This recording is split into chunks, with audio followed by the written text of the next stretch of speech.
Muitos de nós, chega na vida adulta, começa a dirigir. É interessante porque assim, a gente vem da infância, adolescência, aí chega na vida adulta. Eu imaginava que com 18 anos eu fosse tirar minha carta. Eu tirei com 21. Demorou bastante tempo ainda até tirar minha carta. E para comprar meu carro demorou mais, acho que foi 25, 26, ou seja, muito tempo depois que eu tirei a minha carta. Aí depois que eu tirei a minha carta, eu comecei a receber minha carta de motorista, carteira, né, habilitação chamada, eu comecei a receber umas cartinhas mal criadas. Que como é que pode? Eu me esforcei, eu tirei uma carta, né, fiz lá as aulas, fiz o que me pediram, comprei meu carro, paguei os impostos e chega uma cartinha mal criada, escrito notificação de infração. Como assim? Eu? Como notificação de infração? Não, eu sou uma pessoa do bem, eu pago minhas contas, eu paguei pelo meu carro. Deixa eu ver o que aconteceu aqui. Excesso de velocidade. Oi? Não, tudo bem. Excesso de velocidade. Mas tudo aquilo que eu sou não impediu de ter tomado uma multa. A multa está aqui. E tem a foto. A foto aqui, ó. É meu carro. Eu passei nesse lugar, nesse dia, nessa hora. Ah, bom, tá notificado. Agora eu já sei, tá bom. No dia seguinte, outra carta. Não é possível. O que foi agora? Mesma coisa. Seu Márcio, notificação de infração. Não é possível. De novo, será que é a mesma? Inexperiente, né? Achei que fosse uma novidade. Eu abro lá, estacionamento em local proibido. Tá lá a foto do carro de novo. Assim não pode ser. Como assim? Gente, que multa, que negócio de errado, né? Agora eu parei no lugar errado? Não pode ser. Ah, tá bom, já sei, deixa essa carta pra lá. Moleque, né? Menino, acha que tudo tá certo, que tudo que tá fazendo está correto, não pode ser. Comigo, não. Eu cumpro as regras, eu cumpro as normas, eu faço tudo direitinho, eu ando direitinho, eu faço tudo certinho. No dia seguinte, terceiro dia, outra notificação. Não pode ser. Estacionou em vaga de idoso. Não pode ser. Do dia para a noite você descobre que eu estou andando errado, parando em lugar errado e desrespeitando a vaga dos outros. Assim, e as cartas não pararam de chegar. Elas continuaram a chegar. Mas é interessante que, assim, esse negócio da notificação, eu estava conversando com os irmãos hoje de manhã, porque isso é só uma notificação. Isso aqui não é multa. Porque, assim, se você, por acaso, não fez, então existe um tempo agora para você recorrer, para você ver se era realmente você. Olha lá, vê se naquele lugar você estava, né? Aquela cidade, aquele dia, aquele horário, será que foi você mesmo que estava lá? E aí, invariavelmente, a gente descobre que era a gente mesmo. Existem erros, evidentemente, mas descobre que a maioria das multas que chega, das notificaçãozinhas mal criadas, fomos nós mesmos que cometemos. Aí a gente só descobre que a gente é desobediente até nisso, né? Porque eu achei que não pudesse acontecer comigo. Eu obedecia as normas de trânsito, principalmente na frente das câmeras. Quando tinha câmera, então, é aí que eu obedecia com afinco mesmo. Mas a gente descobre que não é assim. E as cartas não pararam de chegar. Aí a gente pergunta, puxa, mas como é que coisas ruins podem acontecer às pessoas boas? Pago pelo meu carro, pago os impostos, faço tudo direitinho. Isso não pode acontecer comigo. Sou uma pessoa tão boa, tão correta, ajuda as pessoas. Que multa? Que é isso, gente? Infração. Quer dizer que a minha infração não pode ser perdoada? Eu sou uma pessoa tão do bem. Eu ajudo tanta gente, eu faço tanta coisa boa. E você vai me cobrar essa infração mesmo? Tem certeza? Porque é só notificação, hein? Lembre-se, não é a multa. É só um aviso que você fez algo errado. Ó, você fez. Veja se foi você mesmo. Se não foi você, corrija. Dá tempo ainda de corrigir. Não vem a multa. Dá tempo de você corrigir. Né? E a gente vai descobrindo que, assim, se a gente faz escolhas erradas, não vai dar resultado certo. Né? Você descobre que você não pode parar em todos os lugares, que não é meu carro, minhas regras. Existem a regra da sociedade, existem as regras de trânsito. Né? Se fosse meu carro, minhas regras, imagina como é que seriam as ruas, né? E a gente às vezes acha que a gente pode fazer assim com o nosso corpo, meu corpo, minhas regras. Ué, se eu não posso fazer assim com o carro, por que eu posso fazer assim com o meu corpo? É uma coisa para a gente poder se pensar, né? Então, assim, notificação. Existe notificação de multa, existe notificação judicial, né? E a notificação, ela é isso. Ela não é uma pena aplicada. Ela está avisando que, olha, você precisa corrigir algo, para ir à presença de algo, você tem que fazer algo, você foi notificado. Se é um juiz, olha, você vai ter que comparecer tal dia diante do juiz. Se é um oficial de justiça, tirava uma notificação, olha, tal dia você vai ter que comparecer para esclarecimentos em tal lugar. Mas não é o dia ainda, é só uma notificação que você vai até lá. Então você pode procurar seu advogado, você pode procurar alguém que vê, quem tenha mais conhecimento para que te explique que notificação foi aquela exatamente. Mas você não pode mais alegar que você é um ignorante sobre aquilo. Ah, chegou lá a notificação, ó. Excesso de velocidade, estacionamento proibido, estacionar em vaga de idoso. A notificação está lá. Se você acredita na notificação ou não, o problema é seu. Que você agora sabe que você fez coisa errada, e está patente que você fez coisa errada, né? Agora você já sabe. Há mais ou menos uns 2000 anos, um apóstolo fez uma notificação. Ele foi para uma cidade muito famosa na época dele, uma cidade grande, Atenas. Ele fez uma notificação aquele dia, né? É interessante que quando a gente recebe a notificação, a parte de cima é só letrinha, né? É só explicando as leis, ela explica as coisas, né? Ela não é a multa, que é talvez a parte de baixo, né? Quando chega a multa, essa parte de baixo você tem que pagar. A parte de cima é só legislação e vai falar o que você fez. Então esse apóstolo ele fez uma notificação 2000 anos atrás. Ele disse assim, mais ou menos 2000 anos. Em tudo vos vejo um tanto supersticiosos, porque passando eu e vendo os vossos santuários, achei também um altar em que estava escrito ao Deus desconhecido. Esse, pois, que vós honrais não o conhecendo, é o que vos anuncio. O Deus que fez o mundo e tudo o que nele há, sendo o Senhor do céu e da terra, não habita em templos feitos por mãos de homens, nem tampouco é servido por mão de homens, como que necessitando de alguma coisa, pois ele mesmo é quem dá a todos a vida, a respiração e todas as coisas. E de um só fez toda a geração dos homens, para habitar sobre toda a face da terra, determinando os tempos já dantes ordenados e os limites da sua habitação, para que buscassem ao Senhor, se porventura tateando o pudessem achar, ainda que não está longe de cada um de nós, porque nele vivemos e nos movemos e existimos, como também algum de vossos poetas disseram, pois somos também sua geração. Sendo nós, pois, geração de Deus, não havemos de cuidar que a divindade seja semelhante a ouro ou prata ou a pedra esculpida por artifício e imaginação dos homens, mas Deus, não tendo em conta os tempos da ignorância, anuncia agora, notifica agora a todos os homens em todo lugar que se arrependam, porquanto tem determinado um dia em que com justiça há de julgar o mundo por meio do varão que destinou e disso deu certeza a todos, ressuscitando dos mortos. Nossa, esse é o texto da notificação, assim, mas eu não entendi nada. Lembra que eu falei? Se a gente receber uma notificação, e por acaso a gente não entender, assim, poxa, tem um colega que ele é advogado, eu vou levar a notificação para ele, quem sabe ele me explica o que está escrito aqui. Então vamos meditar um pouquinho nessas palavras desse apóstolo, o que ele disse aqui. Varões atenienses, em tudo vos vejam tanto supersticiosos, porque passando eu e vendo os vossos santuários, será que existem muitos santuários hoje ou só existe um santuário? Ou existe um santuário a cada esquina que a gente anda? Será que mudou? Nossa, ele disse isso há 2000 anos atrás, mas parece que ele está passando aqui em Limeira. Como tem santuário em todo lugar? É presbiteriana, é católica, é de tudo quanto é tipo. Tem uma igreja, uma cruzinha, chama dita igreja. Ou seja, tem santuário de todos os tipos, para todas as formas, sentidos, né? E ele vai falar de um Deus que, assim, que não está naquele santuário, é um Deus desconhecido, porque ele deixa muito claro, né? Ele não habita, né, nesses lugares. Ele deixa isso muito claro. Então, peraí, existem muitos santuários e Deus não habita neles? Não. Ele está dizendo aqui que Deus não habita nesses lugares, né? Mas, para que eles buscassem o Senhor, porque ele não está longe de nenhum de nós. Ah, então ele não está naqueles lugares, mas ele está perto de nós. Sim, é isso que ele está dizendo. Esse Deus que você não conhece, que você achou que estivesse lá naquele lugar, ele está dizendo que ele não está lá e que ele está perto de você nesse momento. É isso que o apóstolo disse. Vamos seguir aqui? E é interessante porque aqui nesse Deus desconhecido, ele é tão desconhecido, mas olha, nele nós nos vivemos, nos movemos e existimos. E somos também sua geração. Opa, existe um Deus. Um Deus que ele me criou. Né? Esses versículos estão no capítulo 17 de Atos. Quem quiser acompanhar. Atos 17, versículo 22 em diante. Né? E ele anuncia que agora, no versículo 30, olha o que ele diz.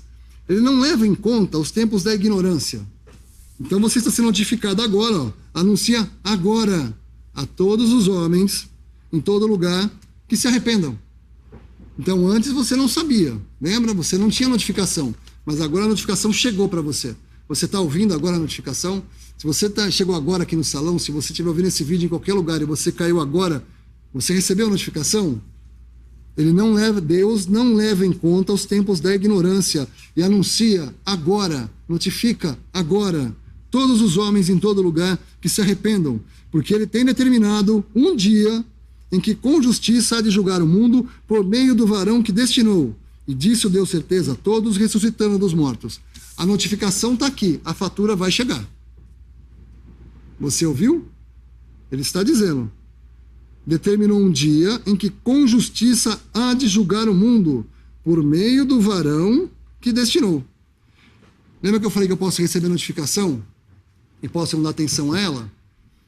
Na continuação desses versículos, olha o que diz no versículo 32. E como viram falar da ressurreição dos mortos, uns escarneciam. Ou seja, isso é bobagem, essa notificação aí não é nada não, isso aí não existe, que ressurreição? Que ressurreição que ele está falando? Não existe não, que juízo que vai cair nada? Escarneciam, está aqui. Outros diziam, acerca disso te ouviremos outra vez. Opa, teve um que assim é interessante o que você disse até, mas né, não está ainda, né? Não está dentro ainda. Acho que não é para mim esse tipo de coisa, não pode ser para mim isso, né? E assim Paulo saiu do meio deles. Paulo foi lá, notificou o erro, mostrou a verdade, falou o que vai acontecer. Ele falou o que vinha antes, o que eles estavam agora, que não leva em conta os tempos antes, e o que ia acontecer depois. Então Paulo falou, notificou, oficial de justiça, lembra? Deixou a notificação e Paulo foi embora. Aí diz no versículo 34, todavia, chegando alguns varões a ele, creram, entre os quais estava Dionísio, o Areopagita, e uma mulher por nome Dâmaris, e com eles outros. Ou seja, alguns assim, rapaz, eu passei o excesso de velocidade mesmo? Fui eu mesmo? Pois é. Ele vai julgar, e como é que eu faço agora para sair? Desse negócio, ele está falando que vai julgar, que vai vir um juízo, e agora? Então assim, ó, eu te ajudei até agora, eu vou fazer de forma resumida o que o apóstolo disse. Diz assim, para ficar claro.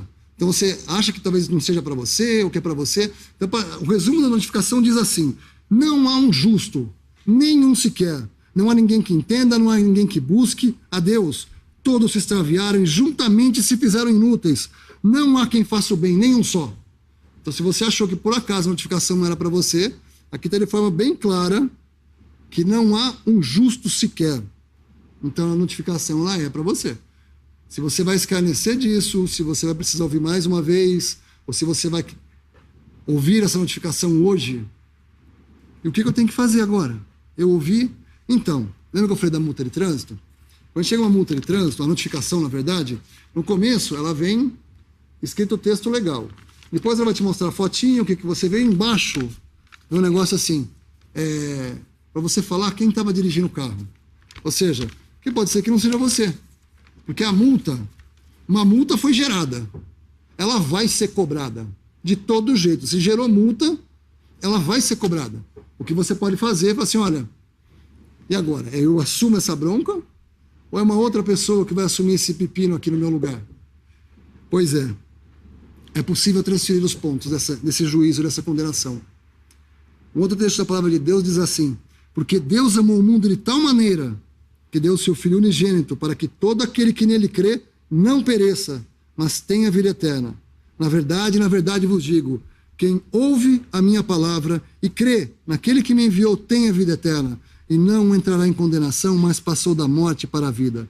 Essas duas frases foram ditas por Jesus. Então você pode transferir os pontos do seu juízo, da sua condenação, para ele. Mas por que para ele?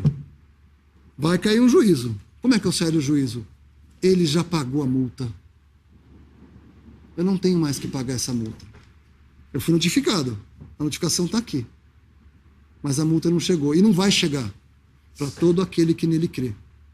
Não há multa, não há mais penalidade, não há mais cobrança. Porque imagina que a fatura do pecado é a morte. Deus escolheu um dia em que vai julgar. E o que você vai apresentar para Deus pelo seu pecado? A gente pode transferir os pontos para Jesus. Nossa, não tem como eu pagar. O preço é muito alto, eu não consigo pagar isso. Tem que ser um outro que faça isso no meu lugar. Jesus. Ele, aquele que desceu da glória para ser levantado numa cruz. Tem seu sangue derramado, é morto, sepultado e ressuscitado. Ele pagou os pontos. A multa está nele. Não está mais em você. Não está mais em mim, não está mais nela, não está mais nele, não está mais nela. Desde que você creia, desde que você transfira os pontos. Eu espero que essa noite você não saia desse salão, você não deixe de ouvir esse vídeo depois, porque você corre o risco de você fazer como Judas. Assim, nossa, Judas é pesado. Você corre o risco de saber como Judas. É interessante que Judas andou durante 3 anos com o Senhor Jesus. E ele ouviu que ia vir um juízo, ele ouviu tudo o que ia acontecer da boca do próprio Senhor Jesus. É interessante que eu estava conversando ontem na sexta-feira com uma pessoa sobre a Bíblia. Ele dizia, porque a Bíblia foi feita por mãos humanas, ainda bem. Mas é interessante porque a Bíblia não foi feita por tradição oral, né? Ela foi inspirada. Que nem, por exemplo, no caso que eu citei Judas, né?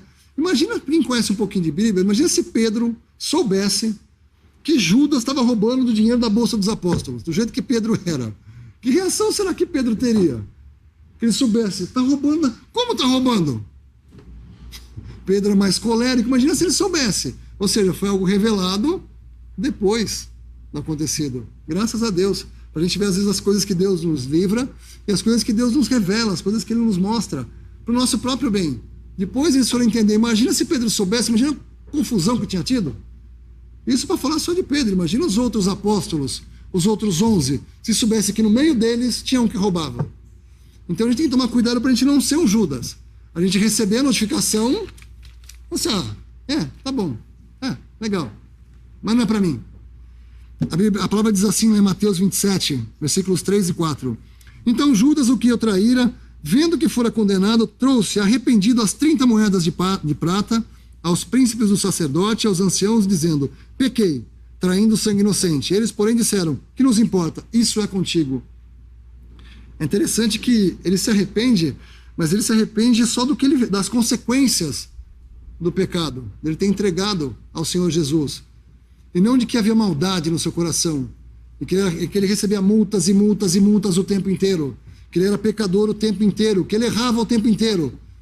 Ele só falou assim, nossa, eu posso devolver as moedas e você soltar o Senhor Jesus? Porque aí está tudo bem. É disso que ele se arrependeu, a consequência do que ele fez, não da maldade dele, né? E é tão precioso porque depois que o Senhor Jesus é traído, aliás, ele olha para Judas e fala, amigo, aqui vieste. Esse amor. Como diz o Evangelho de Marcos, né? Arrependam-se e creiam no Evangelho. Você foi notificado essa noite do que acontece. É interessante que o Evangelho ele é um trabalho perfeito.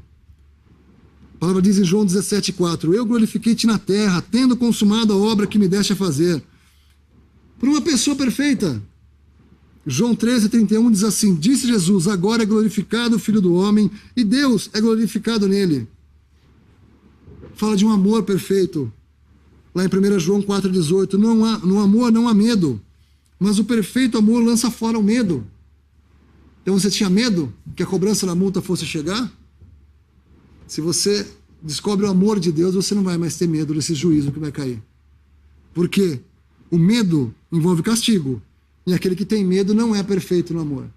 Ele está garantindo que a sua multa foi paga. E não foi você. Graças a Deus por isso. E que esse evangelho feito por um trabalho perfeito, uma pessoa perfeita, com um amor perfeito, ele nos fala de um dia perfeito. Hoje nós podemos ter nossas dificuldades, tomar nossas multas, bater cabeça, errar de novo, errar mais uma vez. Mas ele fala de um dia perfeito. Está lá em 1 Coríntios 13, versículo 10. Porque em parte conhecemos, em parte profetizamos. Mas quando vier o que é perfeito, então o que é em parte será aniquilado. É interessante porque uma boa notícia verdadeira, ela deve durar por muito tempo. A gente vê esportistas ganhando, na outra competição, outro ganha, aquela boa notícia para ele acabou. A gente já viu governos se levantando, governos caindo, impérios se levantando, impérios caindo. Eles tiveram sua época de boa e eles levavam, olha, agora vai ser 1000 anos do Reich, vai ser um prefeito maravilhoso. E não foi 1000 anos de Reich, aquele governo caiu. Então ele foi uma boa nova por um curto período de tempo. A única boa nova que existe há mais de 2000 anos não tem nada de novo. Ela é a mesma boa nova de sempre. Ela não seria uma boa nova se ela fosse temporal. Se ela valesse só para aquele lugarzinho, lá no Oriente Médio, para aquele povo que estivesse lá. Não. Nós ouvimos hoje. A palavra de Deus diz: não vos escrevo um mandamento novo, mas um mandamento antigo, que tendes tido desde o princípio. Este mandamento é a palavra que ouvistes. Você ouviu? Você ouviu? Na verdade vos digo, o que ouve a minha palavra, você ouviu a palavra de Deus essa noite? Você ouviu a palavra de Deus agora? Crê naquele que me enviou? Ouviu? Creu? Então você tem a vida eterna, não entrará em condenação, passou da morte para a vida. Que Deus abençoe a sua palavra.